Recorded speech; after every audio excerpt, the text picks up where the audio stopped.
Guys, thank you so much for joining me today for yet another episode of our nutrition and exercise series. Today's talk is specifically about the 3 different body types and why they're so important to reach your body goals in the next several months. Please stay tuned if you really want to up the game in the next several months and reach your goals. Okay, so what are the 3 different body types and why are they so important? So there's 3 different body types are Endomorph, Ectomorph, and Mesomorph.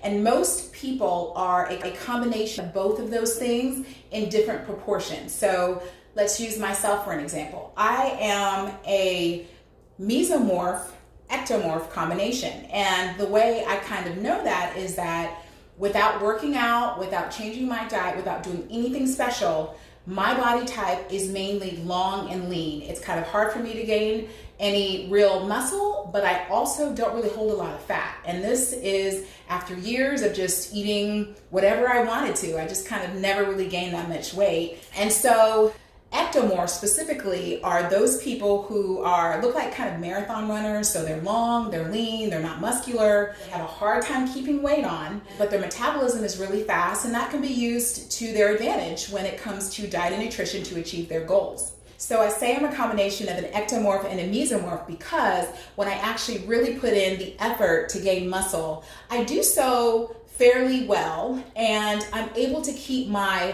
body fat percentage low, which again is the beautiful thing about being an ectomorph and a mesomorph, because both of those specific body types are able to keep their body fat percentage fairly low. So that's a good thing. Other characteristics of mesomorphs is that they're naturally kind of muscularly built, don't really have a lot of fat to them. It's easy for them to kind of gain muscle and just kind of look like an athletic person, which I think is what most of us who are on this platform are trying to achieve, kind of lean, beautiful muscle that we can gain fairly easily. So all of us want to be a mesomorph, right? So the last body type that I wanted to discuss is the endomorph. And so the endomorph body type actually holds fat really easily, holds muscle really easily. When you really think of an endomorph body type, you're thinking more like a stocky, muscular person that kind of holds fat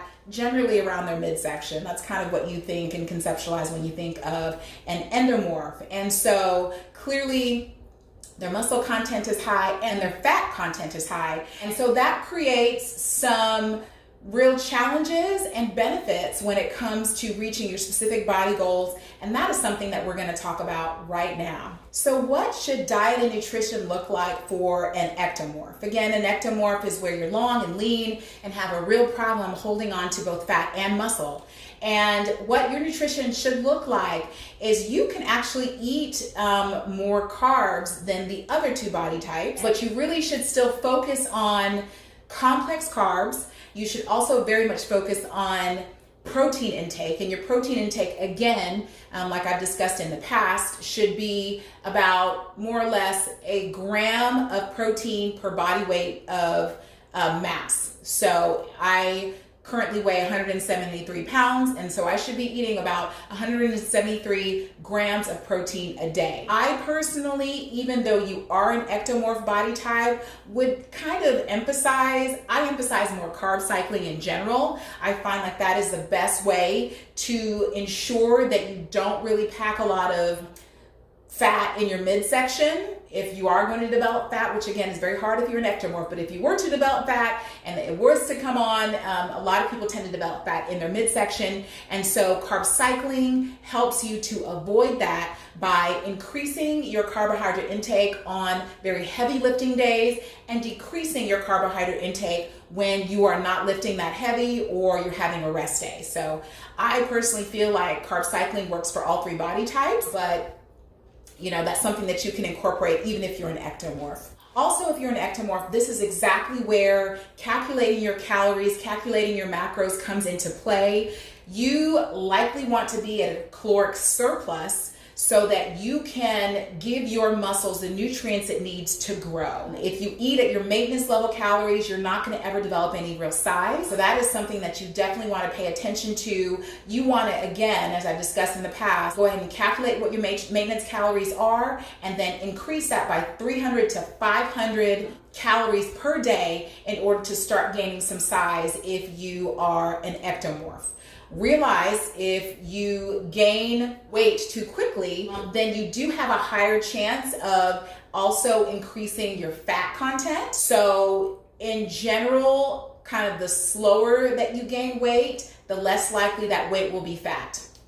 So again, mesomorphs gain muscle quickly without gaining a lot of fat. So if you're a mesomorph, nutrition-wise, you really do have your pick of the land, right? But it really kind of depends on what you want to do with your body in terms of manipulating your caloric intake towards your needs and your goals. If you want to maintain your current body build without, gaining more muscle, then you should eat at your maintenance level calories. But if you do want to hypertrophy your muscles, then you should also eat at a caloric surplus, between 300 and 500 kilocalories of surplus.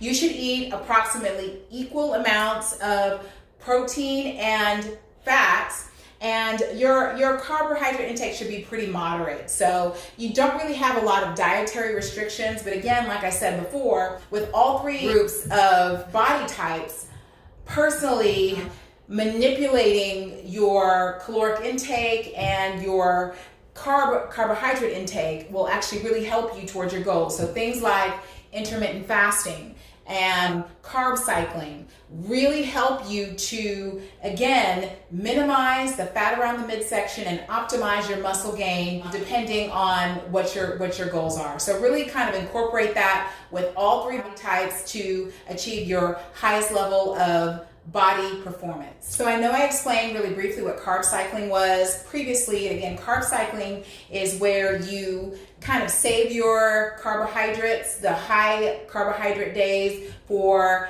the days to coincide with the days that you are actually lifting quite heavy, and you minimize your carbohydrate intake whenever you are not lifting heavy or you're more sedentary. So that way you can target your muscle with the carbohydrates, which help them grow when they're most active, and minimize your abdominal fat gain. What intermittent fasting is you want to pick a 12-hour period of time where you're eating. So some people like to do that in the morning, some people like to do that at night, but then the other 12 hours you are eating nothing. You can drink water, nothing with any caloric value to it during 12 hours where you're just not eating anything at all. And so what that does is that makes your body more sensitive to when it actually sees the nutrients that you're putting into it. So the next 12 hours when you're actually eating, your body has been sensitized to getting those nutrients. And what it typically does is it targets what needs it most. So if you're a weightlifter, it will target the muscles in your body, and it will hypertrophy your muscles as opposed to the other types of tissue in your body, like fat. So that's why people use intermittent fasting as a way to minimize fat and optimize muscle gain. And again, with endomorphs, you really want to avoid simple carbohydrates, with all of them actually. I mean, I personally would just recommend that everyone follow a more complex carbohydrate plan when they actually do intake carbohydrates, but especially for endomorphs, when your diet is super important, you want to really limit your simple carbs and focus on your complex carbs, again, in a ratio that's lower than your protein intake and your fat intake. So your carb intake should be lower overall, and your protein and fat intake should be higher overall. Okay, so let's talk about exercise for all three body types. So we've talked about nutrition, and hopefully you guys got that concept. If you don't, just let me know, comment below, or DM me, or just, get in contact with me and I'll explain it further. But with exercise, it's a very similar concept. Ectomorphs really don't need to prioritize cardio as much as an endomorph would. And so, early on in my exercise journey, that's where I really went wrong. I was eating and working out more like an endomorph and less like an ectomorph. So I lost tons of weight. I mean, maybe I will put a picture up of what I look like, but I looked so different than the way I do now. So again, that's why this concept is so important. And the earlier you understand it, the better off you will be, the less stressed, the less frustrated you'll be, the more motivated you'll be, because you'll actually start to see changes a lot more quickly. So again, with an ectomorph, you want to really minimize your low intensity, steady state cardio. So 30 minutes of the treadmill or an hour of the elliptical. You want to minimize that. You should shorten the duration of your cardio. And if you're going to do cardio, do more like HIIT training. So maybe 2, 3 at most, 10-minute episodes of HIIT during your week-long routine. And that is it. That is all you need, because your body is really geared towards losing fat. Another thing about ectomorphs that I found true in myself is that a lot of times my appetite was not really that robust. Some ectomorphs can eat all they want of whatever they want and still never gain weight. But in my particular case, my appetite wasn't that robust, and so I needed to use protein shakes and weight gainer shakes in order to get more mass and keep the mass on. And I actually still use both of those things to this day, and it's really enabled me to continue to go in the right direction with regard to my weight journey, which is to gain weight at this point. I still think I have about 5 to 10 more pounds to gain, so that's really been helpful for me to do so. For endomorphs specifically, a lot of people really tell me they find a lot of real benefit to using fat burners. I know OxyShred makes really good fat burners. That's the one I've heard most about. I've never really used a fat burner. Again, I hear a lot of good things about it. So if you're an endomorph and you want to try that out or incorporate that into your weight loss journey, because usually if you're an endomorph, what you really want to do is lose the excess weight and lose the excess body fat specifically first.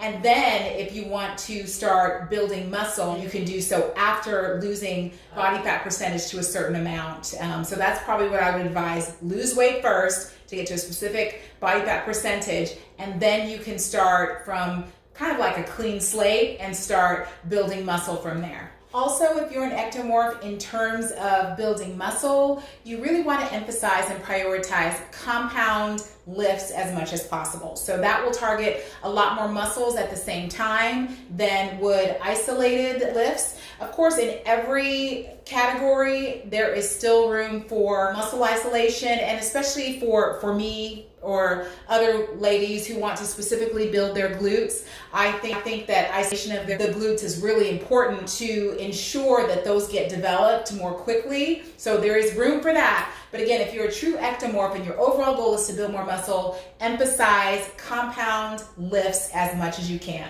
And then save your isolated lifts for the end of your workout. They're still important, but not as important as increasing your overall body mass and your body muscle. Mesomorphs, again, have their pick of the land with regard to exercise as well. And they are lucky enough to be able to build muscle very quickly without really going overboard in terms of lifting heavy weights. They can still use moderate weights and still gain a lot of muscle. I think there is still room for progressive overload in terms of your weight choices to make that process happen more quickly. But again, you will still build muscle even if you're not going as heavy as everybody else is on your weights. There is some room for aerobic exercise still. I wouldn't neglect cardio altogether, but again, even in the mesomorph category, I particularly feel as though HIIT cardio is the best way to go on most occasions, even though there is some room for long interval steady state cardio as well. You can kind of mix the two up at your will. And lastly, for endomorphs do need to place a high priority on both cardio and weightlifting. And the reason why I'm saying that is because they do need to lose a certain amount of body fat in order to achieve their best aesthetics. So cardio will be important, especially HIIT cardio for your endomorph, because HIIT cardio especially when utilized after a heavy lifting session, will continue to burn fat for you long after your workout session is over. So HIIT cardio for the endomorph is certainly what I would recommend. You can do it more often than the other two categories would do it. Doing it 4 times a week is not an off-target number for people who are truly endomorphs, because again, the goal is to lose fat, but it's also important to lift heavy, to lift weights as well, because making sure that you build muscle is important to increasing your metabolism, and muscle has a higher energy expenditure than anything else. So if you're increasing your muscle content, then your body has to work harder, if you will, through its metabolism to serve that muscle. And so as your muscles grow, your metabolism will get higher,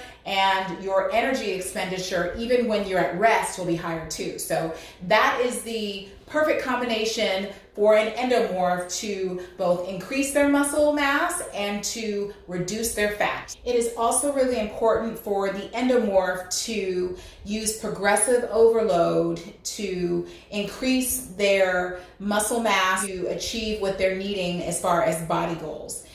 Progressive overload is where you increase the weight over a session or over time. The weights get progressively heavier and make your muscles work a lot harder. A lot of times as well, especially for endomorphs, sometimes increasing the tempo of your workout is helpful too, because as you know, the less breaks that you take during a particular set or during a workout session increases the cardio value or the fat burning value of that session. So if you're things like increasing the number of reps that you do, or decreasing the amount of breaks that you take, or decreasing the duration of the breaks that you take, are all different tools that you can use to turn your weightlifting session into more of a cardio session. So again, these are little tricks of the trade that might be able to help you, and I encourage you to kind of play around with them to see which are helpful in helping you achieve what you need to achieve as far as your body aesthetic. So hopefully these tips are helpful for you. Again, it's something that I didn't really learn until the very end of my fitness journey, and in the last probably year to 2 years. But I tell you, it has been worth its weight in gold to helping me progress and really achieve my fitness goals. So hopefully this helped you too. If it did, leave me a like, leave a comment, share it, and hopefully we'll see you soon for another episode of our nutrition and exercise series. We'll see you later.